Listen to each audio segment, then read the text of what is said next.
ಆತ್ಮೀಯ ವಿದ್ಯಾರ್ಥಿಗಳೇ, ತಮ್ಮದಾಗಿರ್ತಕ್ಕಂಥ YouTube channel KSB study ಪಾಯಿಂಟ್ಗೆ ಸ್ವಾಗತ. ಸೊ ಈ ಒಂದು ವಿಡಿಯೋದಲ್ಲಿ 6ನೇ ತರಗತಿಯ ಸಮಾಜ ವಿಜ್ಞಾನ ವಿಷಯಕ್ಕೆ ಸಂಬಂಧಪಟ್ಟಂತೆ ಒಂದು FA4 ಮಾದರಿ ಪ್ರಶ್ನೆ ಪತ್ರಿಕೆಯಲ್ಲಿ ನೋಡ್ತಾ ಹೋಗೋಣ. ಸೊ FA4 ಅಂತೇಳಿ, ಸೊ ಅದನ್ನಿಲ್ಲಿ ನೋಡ್ತಾ ಹೋಗೋಣ. ಸೊ ಇದು ನೀಲನಕ್ಷೆ ಆಗಿರ್ತದೆ. ಸೊ ಇದನ್ನು ನೋಡ್ಕೊಳ್ಬೋದು. ಇಲ್ಲಿ ಮೊದಲಿಗೆ ಏನು ಮಾಡೋಣ ಅಂತಂದ್ರೆ ಪ್ರಶ್ನೆ ಪತ್ರಿಕೆಯನ್ನು ನೋಡ್ತಾ ಹೋಗೋಣ. ಆಮೇಲೆ ಉತ್ತರ ಸಹಿತ ಒಂದು ಪ್ರಶ್ನೆ ಪತ್ರಿಕೆಯನ್ನು ನೋಡ್ತಾ ಹೋಗೋಣ. ಸೊ ಮೊದಲೇ ಒಂದು ಮುಖ್ಯ ಪ್ರಶ್ನೆಯಲ್ಲಿ ಬಹು ಆಯ್ಕೆ ಪ್ರಶ್ನೆಗಳು ಕಂಡು ಬರ್ತಾವೆ. ಅದರೊಳಗೆ ಮೊದಲೇದೇನಂತಂದರೆ ವಿಜಯನಗರ ಸಾಮ್ರಾಜ್ಯವು ಈ ನದಿಯ ದಂಡೆಯ ಮೇಲೆ ಸ್ಥಾಪಿತವಾಗಿದೆ ಅಂತೇಳಿದ. ಇದನ್ನು ನೋಡ್ತಾ ಹೋಗೋಣ. ಇನ್ನು ಎರಡನೇ ಪ್ರಶ್ನೆ, ಭಾರತದ ರಾಷ್ಟ್ರಧ್ವಜದ ಬಿಳಿ ಬಣ್ಣ ಸೂಚಿಸುವುದು ಅಂತೇಳಿದ. ಸೊ ಅದು ಏನು ಸೂಚಿಸ್ತದೆ ಅಂತೇಳಿ ನೋಡ್ತಾ ಹೋಗೋಣ. ಸೊ ಅದೇ ರೀತಿ ಮೂರನೇ ಪ್ರಶ್ನೆ, ಆಫ್ರಿಕಾ ಖಂಡದಲ್ಲಿರುವ ಒಟ್ಟು ದೇಶಗಳ ಸಂಖ್ಯೆ ಅಂತೇಳಿ ಒಂದು ಪ್ರಶ್ನೆ ಇದೆ. ಆಮೇಲೆ ಮುಖ್ಯ ಪ್ರಶ್ನೆ 2ರಲ್ಲಿ ಬಂದಾಗ ಒಂದು ವಾಕ್ಯದಲ್ಲಿ ಉತ್ತರವನ್ನು ಬರೀತಕ್ಕಂಥದ್ದು. ಸೊ ಅದನ್ನಿಲ್ಲಿ ನೋಡ್ತಾ ಹೋಗೋಣ.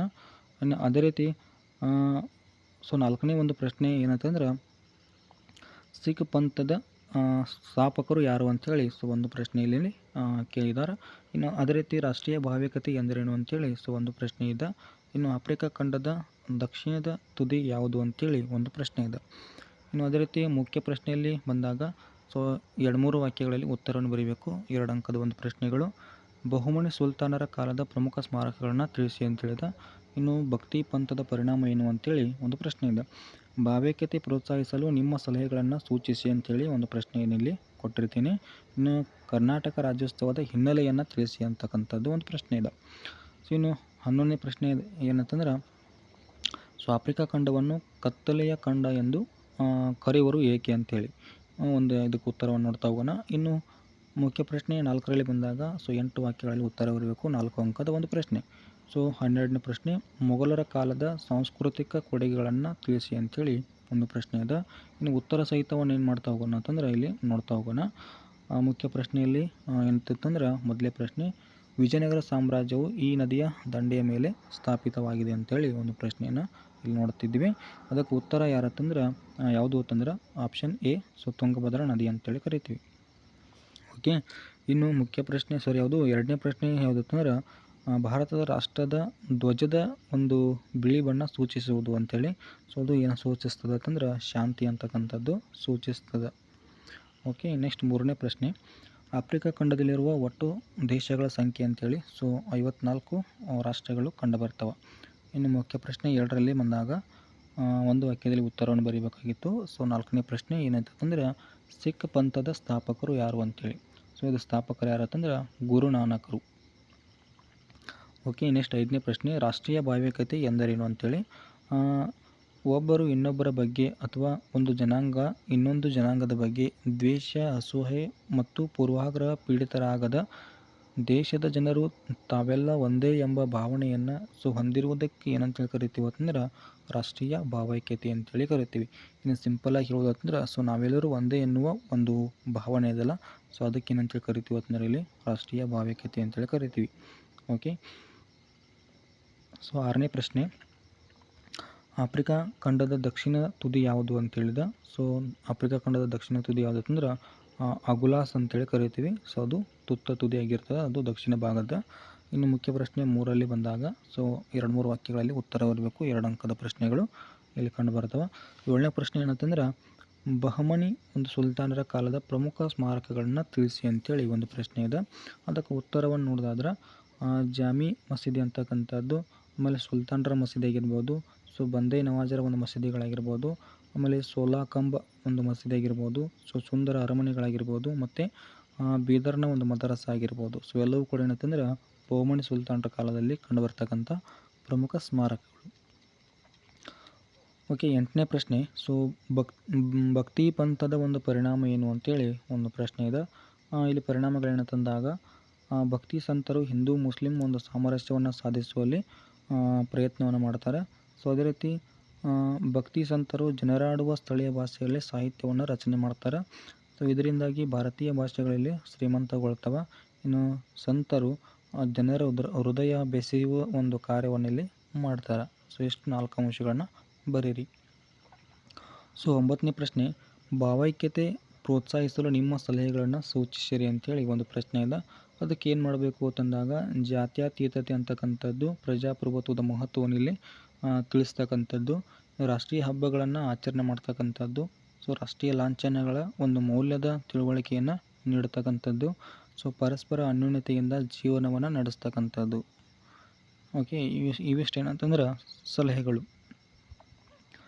ಇನ್ನು 10ನೇ ಪ್ರಶ್ನೆ, ಸೊ ಕರ್ನಾಟಕ ರಾಜ್ಯೋತ್ಸವದ ಒಂದು ಹಿನ್ನೆಲೆಯನ್ನು ತಿಳಿಸಿ ಅಂತೇಳಿ. ಸೊ ಕನ್ನಡ ಮಾತನಾಡ್ತಕ್ಕಂಥ ಪ್ರದೇಶಗಳೆಲ್ಲ ಸೊ 1956ರ ಒಂದು ನವೆಂಬರ್ 1ರಂದು ಸೊ ಒಟ್ಟುಗೂಡಿ ಸೊ ಮೈಸೂರು ರಾಜ್ಯ ಅಂತೇಳಿ ಏನಾಗ್ತಿತ್ತು ಅಂದರೆ ಇಲ್ಲಿ ಉದಯವಾಗ್ತದೆ. ಸೊ ಮುಂದೆ 1973ರಲ್ಲಿ ನವೆಂಬರ್ 1ರಂದು ಸೊ ಎಲ್ಲ ಏನಾಗ್ತಿತ್ತು ಅಂತಂದರೆ ಇಲ್ಲಿ ಈ ಒಂದು ರಾಜ್ಯಕ್ಕೆ ಕರ್ನಾಟಕ ಅಂತೇಳಿ ಒಂದು ನಾಮಕರಣ ಆಗ್ತದೆ. ಸೊ ಇವುಗಳ ಒಂದು ಸ್ಮರಣೆಗಾಗಿ ಕನ್ನಡ ಅಥವಾ ಕರ್ನಾಟಕ ರಾಜ್ಯೋತ್ಸವವನ್ನು ಏನು ಮಾಡ್ತೀವಿ ಅಂತಂದರೆ ಇಲ್ಲಿ ಆಚರಣೆಯನ್ನು ಮಾಡ್ತೀವಿ. ಓಕೆ, ನೆಕ್ಸ್ಟು 11ನೇ ಪ್ರಶ್ನೆ, ಆಫ್ರಿಕಾ ಖಂಡವನ್ನು ಕತ್ತಲೆಯ ಖಂಡ ಎಂದು ಕರೆಯುವರು ಏಕೆ ಅಂತೇಳಿ ಸೊ ಒಂದು ಪ್ರಶ್ನೆ ಇದೆ. ಇದಕ್ಕೆ ಉತ್ತರ ನೋಡೋದಾದ್ರೆ ಸೊ ಈ ಒಂದು ಖಂಡದಲ್ಲಿ ಪ್ರಧಾನವಾಗಿ ಕಪ್ಪು ಜನರು ಇರುವುದರಿಂದಲ್ಲ, ಸೊ ಬದಲಾಗಿ ಅದರ ಒಂದು ಪ್ರಸ್ಥಭೂಮಿಗಳು ಸಮುದ್ರ ತೀರದವರೆಗೂ ವಿಸ್ತರಿಸುವುದು. ಸೊ ಉತ್ತರದಲ್ಲಿ ಒಂದು ಸಹರಾ ಮರುಭೂಮಿ ಅಂತಕ್ಕಂಥದ್ದು ಕಂಡುಬರ್ತದೆ. ಇನ್ನು ಹೊರ ಪ್ರಪಂಚಕ್ಕೆ ಬಹಳಷ್ಟು ಏನಪ್ಪ ಅಂತಂದ್ರೆ ದೀರ್ಘಾವಧಿಯ ನಂತರ ಶೋಧನೆಗೆ ಸೊ ಈ ಒಂದು ಖಂಡ ಒಳಗಾಗಿತ್ತು. ಸೊ ಅದಕ್ಕಾಗಿ ಇದನ್ನು ಕಗ್ಗತ್ತಲೆಯ ಖಂಡ ಅಥವಾ ಕತ್ತಲೆಯ ಖಂಡ ಅಂತೇಳಿ ಕರಿತೀವಿ. ಇನ್ನು ಮುಖ್ಯ ಪ್ರಶ್ನೆ 4ರಲ್ಲಿ ಬಂದಾಗ ಸೊ 4 ಅಂಕದ ಒಂದು ಪ್ರಶ್ನೆ ಇದು. ಸೊ 12ನೇ ಪ್ರಶ್ನೆ, ಮೊಘಲರ ಕಾಲದ ಸಾಂಸ್ಕೃತಿಕ ಕೊಡುಗೆಗಳನ್ನು ತಿಳಿಸಿ ಅಂತೇಳಿ. ಸೊ ಇಲ್ಲಿ ಮೊಘಲರು ಪರ್ಷಿಯನ್ ಒಂದು ಸಾಹಿತ್ಯಕ್ಕೆ ವಿಶೇಷವಾಗಿರ್ತಕ್ಕಂಥ ಪ್ರೋತ್ಸಾಹವನ್ನು ಕೊಡ್ತಾರೆ.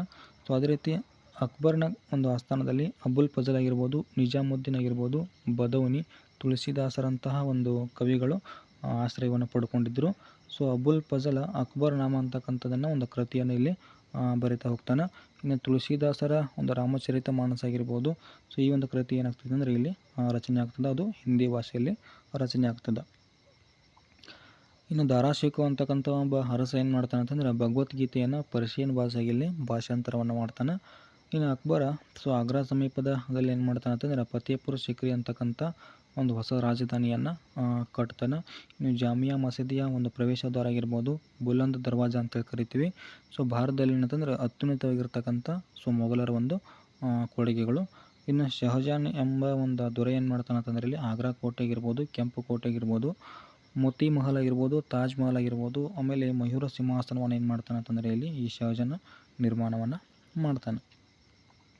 ಓಕೆ, ಇನ್ನು ಮೊಘಲರ ಕಾಲದಲ್ಲಿ ಚಿಕ್ಕನಿ ಅಂತಕ್ಕಂಥ ಒಂದು ಹೊಸ ಚಿತ್ರಕಲೆ ಏನಾಗ್ತಿತ್ತು ಅಂದರೆ ಇಲ್ಲಿ ಹುಟ್ಕೊಳ್ತದೆ. ಇನ್ನು ಜಹಾಂಗೀರನ ಕಾಲದಲ್ಲಿ ಚಿತ್ರಕಲೆಗೆ ಹೆಚ್ಚಿನ ಒಂದು ಪ್ರೋತ್ಸಾಹ ಅಂತಕ್ಕಂಥದ್ದು ಪಡೀತದೆ. ಸೊ ಅದೇ ರೀತಿ ಅಕ್ಬರ್ನ ಕಾಲದಲ್ಲಿ ಸಂಗೀತ ಕಲೆಗೆ ಸೊ ಜಾಸ್ತಿ ಒಂದು ಪ್ರೋತ್ಸಾಹ ಅಂತಕ್ಕಂಥದ್ದು ಸಿಗ್ತದೆ.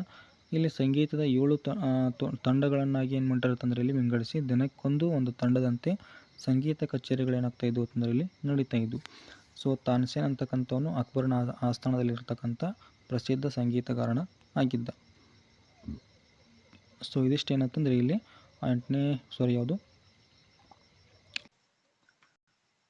6ನೇ ತರಗತಿ ಸಮಾಜ ವಿಜ್ಞಾನ ಸೊ 4 ಒಂದು ಮಾದರಿ ಪ್ರಶ್ನೆ ಪತ್ರಿಕೆಯಲ್ಲಿ ನೋಡ್ತಾ ಹೋದ್ವಿ.